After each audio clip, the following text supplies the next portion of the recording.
ನಮಸ್ಕಾರ ಎಲ್ರಿಗೂ, welcome back to my ಪುಟಾನಿ ವ್ಲಾಗ್. ಇದು ಮಂಡೇ ಮಾರ್ನಿಂಗ್ ಕಂಟಿನ್ಯೂ ವ್ಲಾಗ್ ಆಗಿರುತ್ತೆ. ಸೊ ದೇವಸ್ಥಾನಕ್ಕೆಲ್ಲ ಹೋಗ್ಬಿಟ್ಟು ಬಂದಾದಮೇಲೆ ಕಾಫಿ ಎಲ್ಲ ಮಾಡಿಕೊಟ್ಟೆ. ಅದಾದಮೇಲೆ ತಿಂಡಿಗೆ ಏನು ಮಾಡೋದು ಅಂತ ಯೋಚನೆ ಮಾಡ್ಬೇಕಾದ್ರೆ ಚಪಾತಿನೂ ಮತ್ತು ಬಟರ್ ಮಸಾಲ ಮಾಡೋಣ ಅಂತ ಅಂದ್ಕೊಂಡೆ. ಸೊ ಪನ್ನೀರ್ ಬಟರ್ ಮಸಾಲ, ಪನ್ನೀರ್ನೆಲ್ಲ ಮ್ಯಾನಿರೇಟ್ ಮಾಡ್ಕೊಂಡು ಇಟ್ಕೊಂಡಿದ್ದೆ.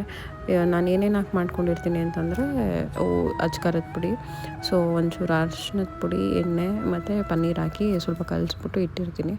ಒಂದು ಪ್ಯಾನಿಗೆ ಬಟರು, ಅದಕ್ಕೆ ಸ್ಪೈಸಸ್ ಹಾಕ್ಬಿಟ್ಟು ಅದಾದಮೇಲೆ ಹಸಿಮೆಣ್ಸಿನ್ಕಾಯಿ, ಈರುಳ್ಳಿ ಹಾಕಿ ಡೀಪ್ ಫ್ರೈ ಮಾಡ್ಕೊತೀನಿ. ಅದಾದಮೇಲೆ ಒಂದು ಜಾರಿಗೆ ಟೊಮೆಟೊ ಮತ್ತು ಗೋಡಂಬಿ ಹಾಕಿ ರುಬ್ಬಿಟ್ಕೊಂಡಿರ್ತೀನಿ. ಅದು ಮಸಾಲ ಮತ್ತು ಪೇಸ್ಟ್ ಹಾಕ್ಕೊಂಡು ಒಂದು ಸ್ವಲ್ಪ ಬೇಕಂತಂದರೆ ಬಟಾಣಿ ಏನಾದರೂ ಇದ್ದರೆ ಮನೇಲಿ ಹಾಕ್ಕೋಬೋದು, ಚೆನ್ನಾಗಿರುತ್ತೆ ಟೇಸ್ಟು. ಸೇಮ್ ನಾವು ರೆಸ್ಟೋರೆಂಟಲ್ಲಿ ತಿಂದಿರ್ತೀವಲ್ಲ ಅದೇ ಥರನೇ ಟೇಸ್ಟ್ ಬರುತ್ತೆ. ನಾವು ಇದು ಗೋಡಂಬಿ ಮತ್ತು ಟೊಮೆಟೊ ಎಲ್ಲ ರುಬ್ಬಿ ಹಾಕ್ಕೊಳ್ಳೋದ್ರಿಂದ ಸಕ್ಕತ್ತಾಗಿ ಬರುತ್ತೆ ಸ್ಮೆಲ್ಲೆಲ್ಲ.